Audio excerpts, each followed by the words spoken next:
en que lo va, no sé si estudiará, pero bueno. Ponemos punto final a debates de actualidad y entramos con la columna de música en contexto del compañero Gastón alias Jim. ¿Qué nos trajo? Señor. Yo mientras voy descorchando, porque mientras vos nos pones en contexto, bueno, yo voy descorchando para... traje un disco. Y traje el disco, ¿no? Que traje un disco. Muy bien. Traje el disco. Lo pongo ahí. Sí, pará, no. Estaba buscando la canción. Charly García. ¿Cómo conseguir chicas de Charly García?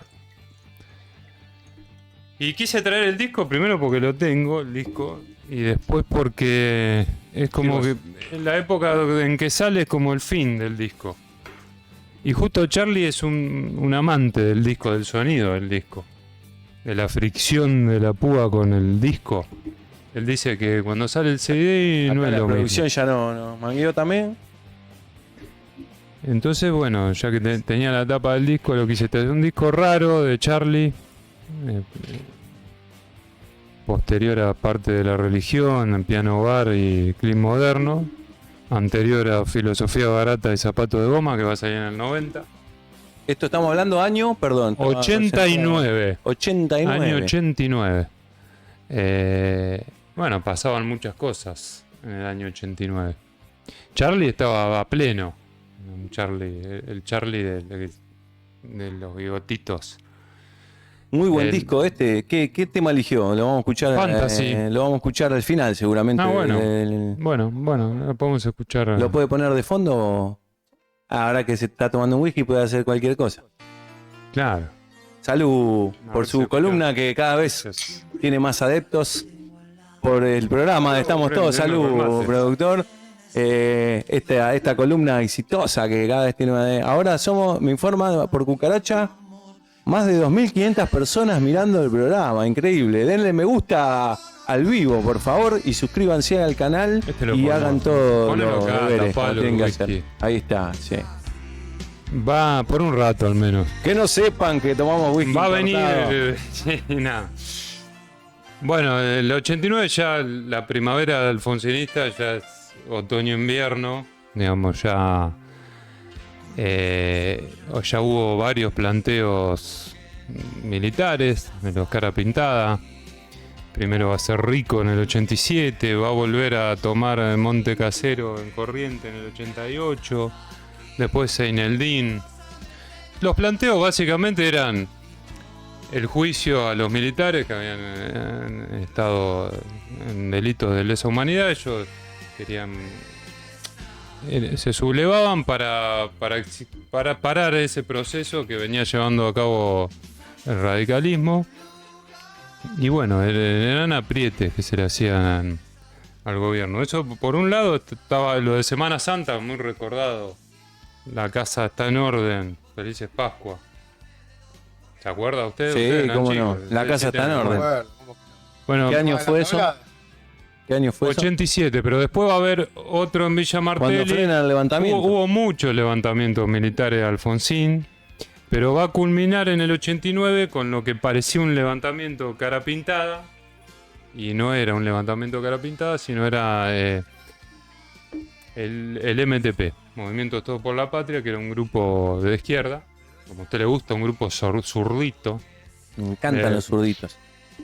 De gente, militantes del ERP, que según después se conoció, ellos tenían una teoría que Seineldín y Menem y los militares estaban planeando derrocar a Alfonsín. Ellos fueron como a hacerle el aguante a la democracia y después a que haya una rebelión popular y que bueno, que se dé una revolución, claro. una idea como echando leña al fuego. Una idea bien setentista. Fue un copamiento de la Tablada en La Matanza, del regimiento de infantería en La Tablada, comandado por Gorriarán Merlo.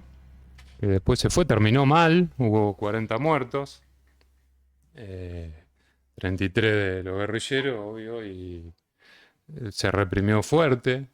Alfonsín no dudó, ¿no? en reprimir. Tuvo mucha muñeca en ese entonces. Raúl Alfonsín tuvo mucha muñeca para dominar la situación. Podía haber corrido más sangre de la que hubo. Y sí, igual se zarparon. Las fuerzas represivas todavía, viste, estamos cerca de los 70.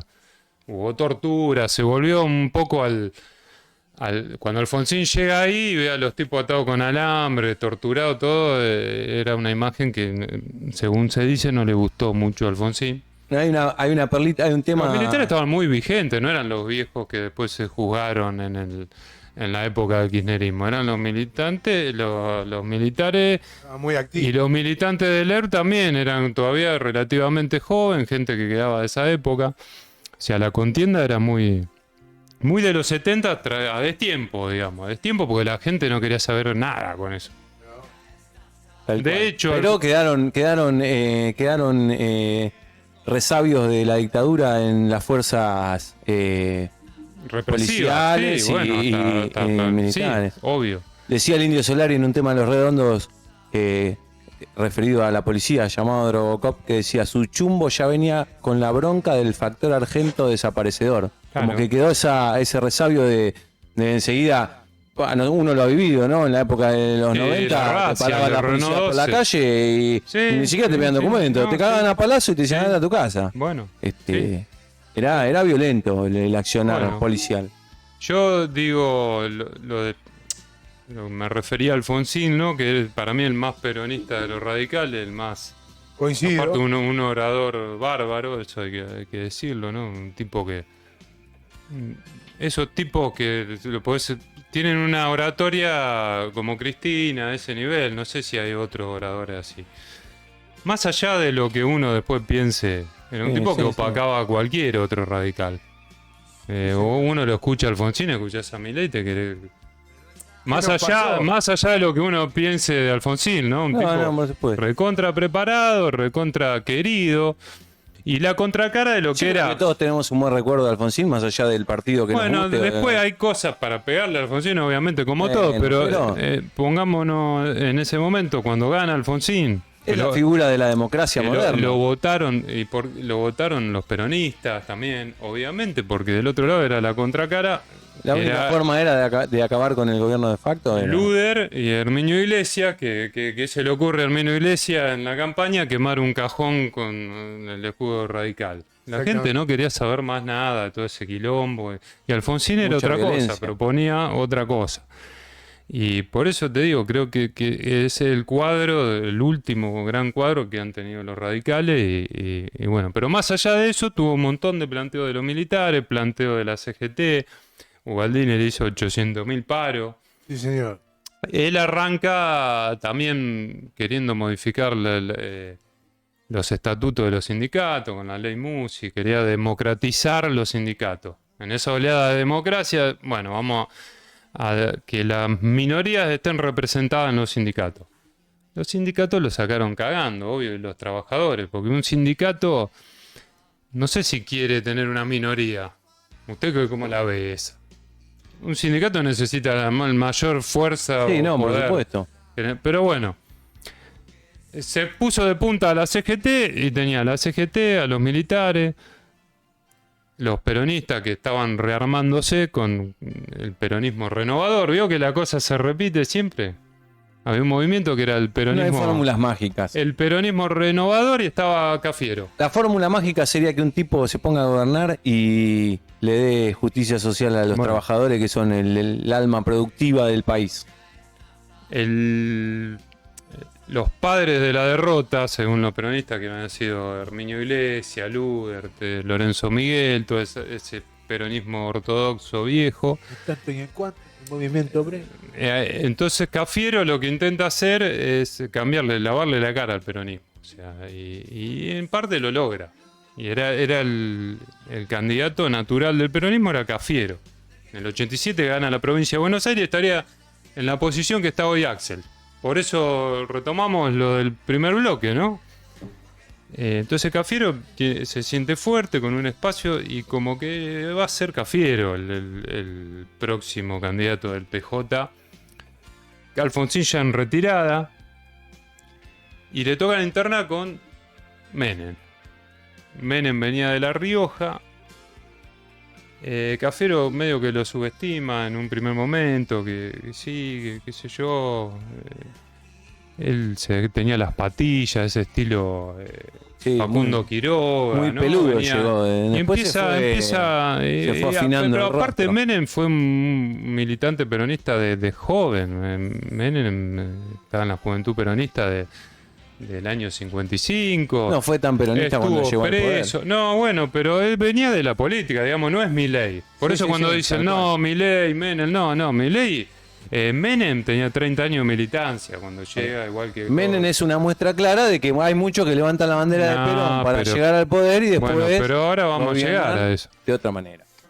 Claro, Disculpame, Gastón. sí. Menem cuando compite por la presidencia, si no lo recuerdo mal, ¿no compitió con Angelos Casella? Sí, no, pero esto es la interna del PJ. No, yo digo para la presidencia. Sí. ¿Estoy equivocado? Sí. Cafiero fue con De la Sota y él fue a buscar a Duhalde. Bueno, fue a buscar a Duhalde, que fue a buscar a la provincia de Buenos Aires. Y ahí, con esa alianza, más la CGT, que se empezó a arrimar, y después, viste, que cada uno va a ir con el ganador. ¿O no? Cada uno empieza a ver a quién me parece que gana. Y empezaron a ir todo con el turco. Y se le empezó a complicar a Cafiero. Entonces empezó a decir, y Menem aceptaba todo. Ex montonero, ex peronista de derecha. Cafiero en un momento lo dice. Entonces Menem sale y dice, Cafiero no es un compañero, es un botón. Porque aparte es macartista. Mirá lo que dice Menem. Escuché estos discursos de Menem y me parece otra persona. Un tipo... O sea, Menem no era eso de... Ese tipo que se pavoneaba en la tele, qué sé yo. Fue un militante. Después se transforma... Después fue un Rolling Stone. Pero se transforma porque de acuerdo a lo... No dejó a títere con cabeza. Bueno, pero a lo que vos que sí, bueno, pasado se varias dice personas eso por su también. sábana, parece. Se dice eso también. Entonces el tipo viene con el Menem móvil, sigue al menos, los voy a defraudar, ¿se acuerdan de eso? La famosa canción. Mientras Menem todo lo esto sonaba Charlie y sonaban todos. Alfonsín, ¿qué le pasaba? Entre los planteos de los militares, la CGT, la hiperinflación, que fue terrible, ¿se acuerdan de eso? Usted si tenía kiosco o su abuela tenía kiosco. Mi abuela tenía kiosco y lo sufrió mucho, Y sí, las señor. cosas, él no lo debe haber vivido, pero seguramente lo Me escuchó. acuerdo, por ejemplo, el azúcar estaba a un precio de la mañana, otro a la Sacaban tarde, los otro a la productos noche. de las góndolas. Pero Claro. había aumentos de sueldo también en ese momento. Pero, Era muy pero chico. fueron en Mirá, ese... Bernardo Neusta. Bueno, Bernardo Neustadt fue un gran lobista de Menem. Se la pasó en el programa de Neustadt, Menem. Tiempo Nuevo. Fue muy apoyado por la televisión. Se alinearon rápidamente con Menem todos. Como sucedió con Milei. A Y Milei el le pueblo dieron mucha también. pantalla Y el- antes. bueno, no, pero Menem aparte tenía al pueblo. Porque Pero Menem venía de la mano de Perón, pero el tipo, levantando las pero banderas el de tipo Perón. aparte decía revolución productiva y salariazo, decía cosas que convocantes. Mirá, las tortugas ninjas. Es de ese año también. Antonio Gasalla, grande artista.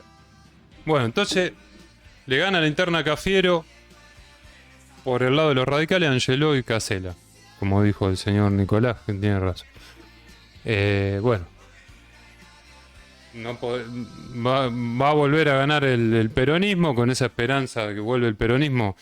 Va a arreglar este quilombo de la hiper... Digamos, Alfonsín tuvo su momento, pero ya estaba agotado. Ya, de hecho, se va a ir antes del gobierno Alfonsín. Primero va a adelantar las elecciones y Eran después... 6 años en esa época la presidencia. Sí, a él Después lo le quedaba hasta lo modifica diciembre. Menem Le eso. quedaba hasta diciembre. Adelanta la elección en mayo y en junio le arregla con Menem, le dicen agarrar porque esto explota. Menem primero se hacía el boludo, que yo no voy a agarrar esta bomba. Y bueno, no le quedó más que agarrar. Y apenas agarra el turco empieza a dar muestras de lo que iba a hacer, apenas. O sea, muy rápido. Lo primero que hace es ir a ver a Bungibor, al grupo económico, y darle el Ministerio de Economía a Monroy, que era un tipo de Bungibor. O sea, fue y le dijo al poder económico del país, bueno, arréglenme este quilombo. Del lado del peronismo, también no es la primera vez que el peronismo va a ver al poder económico para la economía. Lo había hecho Perón con Helbar, con Miranda. Pero en ese caso era una burguesía nacional. O sea, Helbar era la burguesía nacional, industrial, si se quiere. Esto ya era los grupos económicos como los conocemos hoy. Y esos son quienes le van a digitar la economía. Y va a venir lo que ya sabemos, ¿no? Las privatizaciones más adelante. Pero lo primero que hace, que es muy significativo, es eso. Ir a ver a Bungibor e indultar a los militares. A los militares represores. Qué contraste, ¿no? Porque Alfonsín hace el juicio a los genocidas. Alfonsín igual la ley de obediencia debida, el punto final, la tuvo que sacar por presión de Rico y por presión de los militares. Le dio esas dos leyes, que después las derogó el kirchnerismo. Sí. Pero Alfonsín se la tuvo que dar.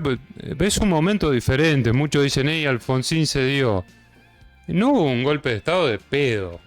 O sea, para los que vivimos esa época, no era raro que...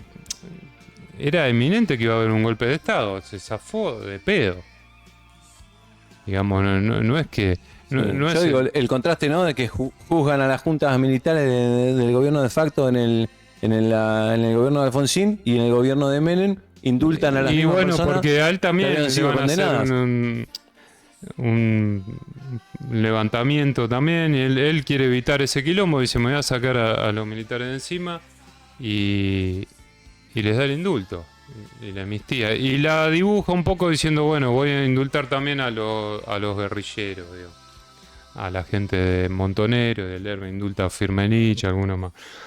Pero nada que ver, porque una cosa estamos juzgando al terrorismo de Estado y otra cosa, bueno, podés equiparar a un grupo revolucionario armado o no, con el Estado, con una fuerza militar. Bueno, lo que hace el Estado reprimiendo, matando y desapareciendo, creo que es un poco más grave que una gesta revolucionaria. Él lo va a equiparar así, de esa manera, ¿no? Y va a entrar con el camino de las privatizaciones y de esta nueva sociedad que se va a terminar de culminar en los 90.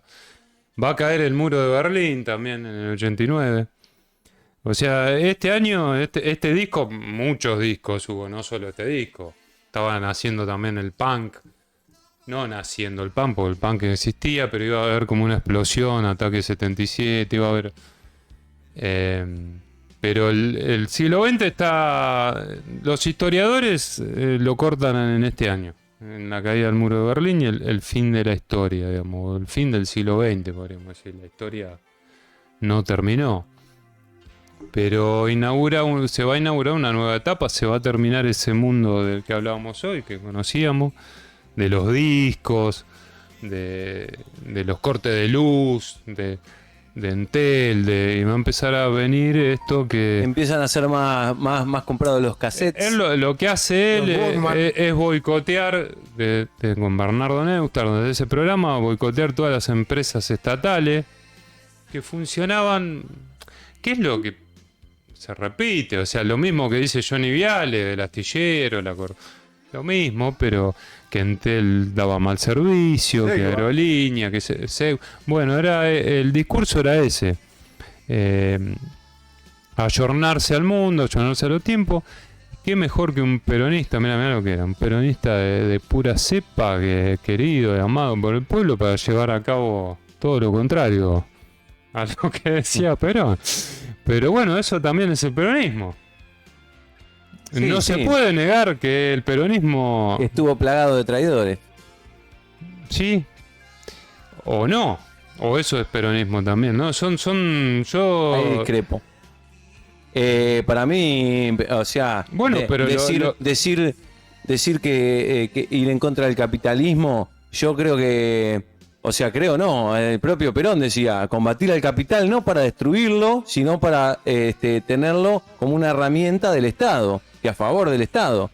Que el capitalismo responda al Estado y sea una herramienta para el crecimiento de la sociedad toda. Por eso te y digo, no al revés. eso es lo de No que el Estado esté bajo el yugo. Bueno, esas son las alianzas que por ahí hizo con Bell Herber, con la burguesía nacional que quería hacer Perón, lo que dice, ¿no?, la doctrina peronista. Pero interpreta que son otros tiempos y que, bueno, Perón haría eso. Porque nadie te va a decir yo voy a hacer lo contrario a Perón. ¿Qué te va a decir Menem? No, si tú eras Perón, iría a ver a un Gibor, porque es el equivalente, ¿no?, a Bell Herber. ¿Cuántas veces habrán dicho? No, si tuviera Perón haría esto, si tuviera Perón haría lo otro? Macri dijo que si Perón viviera sería Perón. Si Evita viviera sería Montonera, ¿sí o no? Sería bueno, los Montoneros lo decían. ¿No? Como Sí, bueno, pero de Macri se puede esperar cualquier cosa. Hay una que dice Perón evita la patria socialista y otros decían Perón evita la patria socialista. O sea, bueno, las interpretaciones sobre el peronismo son de basta, como hoy ya nos vimos envueltos en una discusión y siempre lo que no la llamemos discusión. No, pero llamémoslo intercambio de opiniones. Viste que atraviesa cada tema que traemos y cada cosa está atravesado por el momento del peronismo en esa época. Porque va marcando el ritmo y el pulso del país. O sea, si no hubiera habido un Menem, esta reforma... Hay un país antes de Perón y después de Perón. ¿Quién podía hacer esto si no lo hacía un peronista? ¿Quién podía vender todo el país así? Y bueno, ahora lo está haciendo un libertario. Bueno, esto es una forma nueva, pero en ese...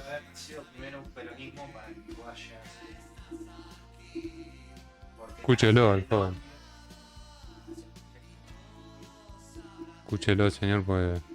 No voy a repetir lo que está diciendo el productor. Hasta que no se ponga el micrófono, no va a tener palabra en el programa. Más o menos el contexto era ese. El contexto de la época era ese. Susana Jiménez, Mirta Legrand, la televisión esa que nos gustaba a nosotros, que hoy ya no existe el mago, que no, Minguito, qué sé yo, el Chavo, como reivindicaba él.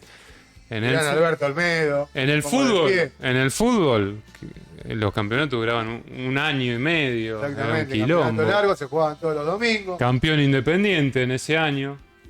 El Independiente de Bocini, Insúa. Aldo Rico el primero que dijo Zurdito. Pero ese fue el primero que extorsionó al gobierno de Alfonsín, con la cara pintada. Bueno, y el peronismo, a eso no. Ahí está Menem en Tiempo Nuevo. El Diego. Cuando Alfonsín tiene ese quilombo con Rico y va a Plaza de Mayo y después va a Campo de Mayo y va a Plaza de Mayo. En Plaza de Mayo dice, ahora vengo, voy hasta Campo de Mayo a arreglar el quilombo y vengo. Y la gente en la plaza, y estaban los peronistas apoyando a Alfonsín. Y Cafiero estaba apoyando a Alfonsín. Y Gualdini estaba apoyando a Alfonsín. Porque creo que fue... Ahí sí hubo... Vio que uno siempre es negativo. Hubo como un miedo de que... No, pero hubo un consenso de defender la democracia. Por eso, hubo un miedo de que vuelva. Y incluso la militancia peronista salió a bancar más que los radicales, porque más que los radicales salieron a bancar a Alfonsín ante los planteos de esta gente. Le digo más, ¿sabes cuál era la canción? Discúlpenme que sí. No se atreven.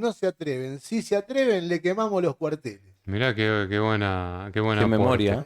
¿Y por qué él era de la coordinadora? No, pero la coordinadora fue como una cámpora de los radicales, fue una militancia radical que hoy es medio loco pensarlo, pero la militancia de la juventud era radical. El peronismo era como una cosa media había, ¿no? Obviamente, pero lo nuevo y lo progresista era el radicalismo en ese momento. Pero el peronismo venía a quemar cajones de la UCR, a hacer esa política que los pibes querían escuchar. Charlie, Virus, los Twists, todo eso que y yo creo que dentro de lo que es el rock nacional, la época post-dictadura fue como un auge, un renacimiento. Claro, lo que pasa es que nosotros trajimos el fin, pero esto arranca con la Guerra Malvinas. El boom del rock nacional a nivel masivo arranca con Malvinas. Y como contrapartida de los militares no querían que se escuche rock en inglés, entonces se produce un montón de música rock en castellano. Y después, al volver la democracia, estaban todos esos grupos y Y explotan ya con libertad de expresión. Claro. Se va a dar cosas muy... se respiraba en el aire. No sé si ustedes tienen el recuerdo, pero yo tengo el recuerdo.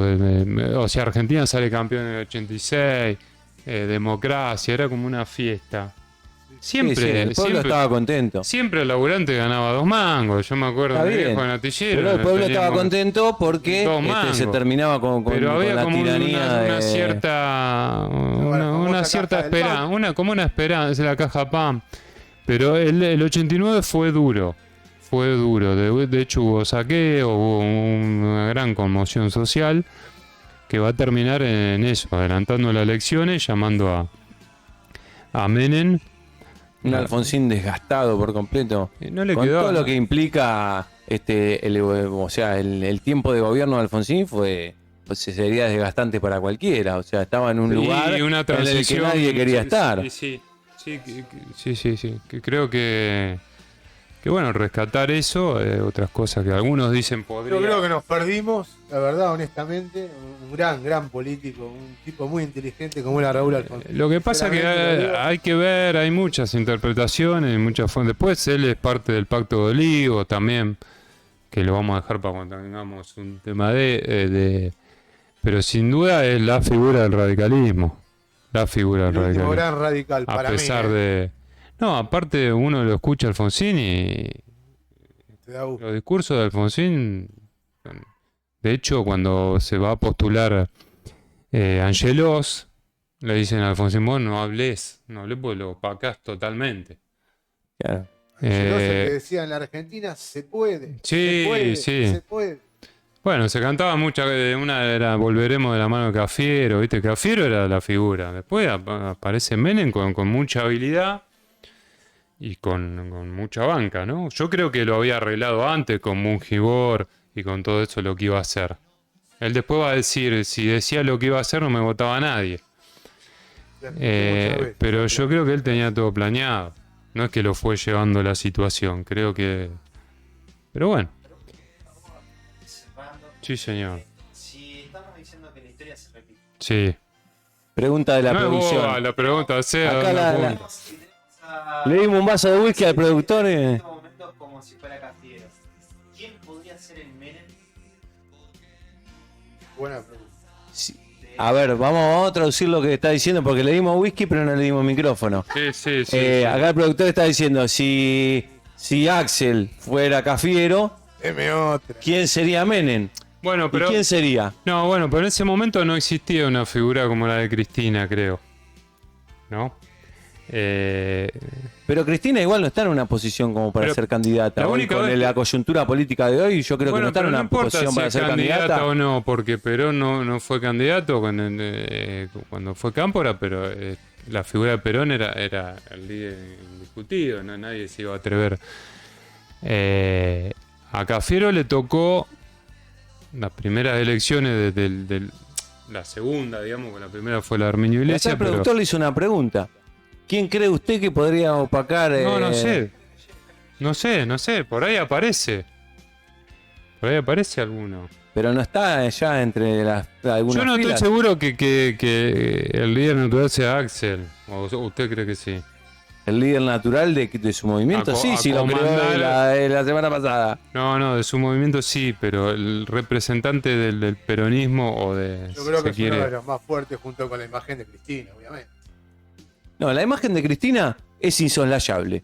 Eso, para mí, por lo menos, y es mi opinión personal, no tiene discusión. Hay que ver cómo se dirimen las cuestiones, porque por eso también está todo relacionado cuando hablábamos de las PASO también.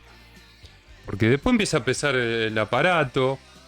O sea, Menem, ¿qué fue lo que hizo? Menem fue arreglando con todos hasta acercarlo a Cafiero y al último bastión que le saca es a Duhalde, que era de Loma de Zamora, y a los intendentes del conurbano. El que tiene la provincia siempre cree que tiene la vaca atada, ahora no sé si están así. Kirchner después lo cagó a Duhalde. Sí, no, seguramente, por eso. Pero es que acá no hay verdades. Van a levantar el programa. No hay verdades ni realidades absolutas. Pero no. En la provincia de Buenos Aires también hay traidores, así que uno nunca puede. Verdades y realidades absolutas no hay. Acá No. estamos hablando, estuvimos hablando en el primer bloque de un movimiento nuevo que se está gestando, de un gobernador que es fuerte, que ha sido reelecto por más del 50% de su provincia, en la cual se concentra gran parte del electorado nacional. Y bueno, Sí, pero cuando vos tenés Una una interna, persona cuando vos tenés una interna y no hay paso, votan los afiliados está al bien, partido. pero una Él- persona que está gobernando una provincia tan importante como la provincia de Buenos Aires, que es reelecto por más de la mitad de la provincia, yo creo que está en todo su derecho de creer o de sentir que puede formar un No, frente está bien, que pero le un haga... frente o un partido. Vamos a aclarar esto y listo. El partido, que usted dice, el partido está desdibujado, qué sé yo, el partido... Yo no dije que ningún partido está dibujado. Usted está poniendo palabras en mi boca que yo no En dije. determinados momentos juega un rol. Los radicales, ¿por qué son llamados, convocados? Porque tienen un aparato. Vos vas a Chascomú, a Tandil, en todos lados tienen un local, tienen afiliados. Acá tenemos un comentario de Alma Molina que seguramente le debe estar contestando a Sebastián de Robertis y dice: no importa lo que ellos hagan, nosotros somos mejores personas. No vamos a nadie que viva en Argentina la oportunidad, no vamos a negarle a nadie seguramente que viva en Argentina la oportunidad de poder estudiar. Educación pública y gratuita para todos. Saludos. Ahí corrige, a privar a nadie. Sí, bueno, es el pensamiento que tenemos nosotros, Alma. Gracias Seguro. por compartir tu comentario. Listo. Lo una noticia de último momento me acaba de llegar. Despidos en el CENAR. En medio de la crisis económica, preocupación por el futuro de los deportistas. El martes se conoció el despido de más de 20 trabajadores y recortes en diferentes programas. Hay temor por lo que pueda ocurrir con los previos de Seiza y con los deportistas. Nada nuevo, recorte. Hola Felipe, querido, un abrazo. Gracias por auspiciar nuestra columna deportiva. Felipe, acá. Ya también van a cerrar varias direcciones y nada, queda mucha gente. Bueno, cierres, recortes Sí, sí. en todo En la- lo posible para mantener el bendito equilibrio fiscal. Bueno, eso que inauguró Menem en esta época.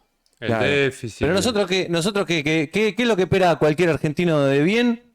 Es no un beneficio, sino un bienestar para la clase trabajadora, para los que trabajan, los que producen, los que menos tienen, poder vivir un poquito mejor, un poquito dignamente. Recorte, déficit cero, fórmulas mágicas, pero el trabajador siempre corriéndola de atrás. Diga que Usted- tenemos nada más que 2% de inflación, a pesar de que todo suba. Redondeamos la columna acá porque nos No, quedamos ya- sin tiempo. Redondeamos la columna de música en contexto. Un segmento que me encanta. Comentario final. Nada, eso. Hombre, El año va a pocas cerrar. palabras. Va a terminar el año así, con los indultos, con la caída del muro de Berlín y con una nueva era que se va a inaugurar y la vamos a tratar en alguna otra columna que van a ser los 90 puros. Los Rolling Stones con este muchacho que pasó de ser de Facundo Quiroga a ser ese Ron Wood. O, bueno, va a andar Estamos en hablando de Ferrari. Menem. Yo Méndez, decía mi tía. No era Mi tía decía Méndez Sí, porque no había decía que que era nombrarlo, yeta decía. nombrarlo. Pero bueno, ¿le gustó? Me encantó. como No hablé siempre. mucho de música, la otra vez hablé un poco más de Papo. Pero Bueno, bueno, pero, Charlie no. Esto es música en contexto. Charlie no, No hay necesita mucho que que- lo ensalcemos. Sí, Esto es música. sí, este disco es raro, es un disco raro, ya la tapa es rara. Un día le voy a contar la historia de este disco, porque este disco no lo compré. ¿Cómo conseguir mujeres? Y cómo conseguir este disco. Sí, no lo cuente porque Pero bueno. no se hace, no hay que robar. Y es el fin también del disco en este formato, ¿no? Después van a venir los CD. Todavía persisten, pero esto era la manera. Vos ibas a comprar el disco y tenías que comprar esto, te venías con esto. Y vos lo abrías, lo mirabas, era una belleza. Una reliquia. Una maravilla. Hermosa columna, excelente, como siempre. Nos encanta que semana a semana nos traiga este contexto alrededor de un tema o de un disco. Vamos a seguir por mucho más. Lo despido a usted, Nicolás. Despido a todos los que nos hacen el aguante del otro lado, a todos los que nos van a ver posteriormente on demand, como se dice ahora. Gracias por estar acá. Estamos todos. ¿Habrá programa número 5? Seguramente que sí. Seguiremos acá, seguiremos estando todos. Muchas gracias, buenas noches. Gracias por estar ahí. Nos vemos el miércoles que viene. Chao.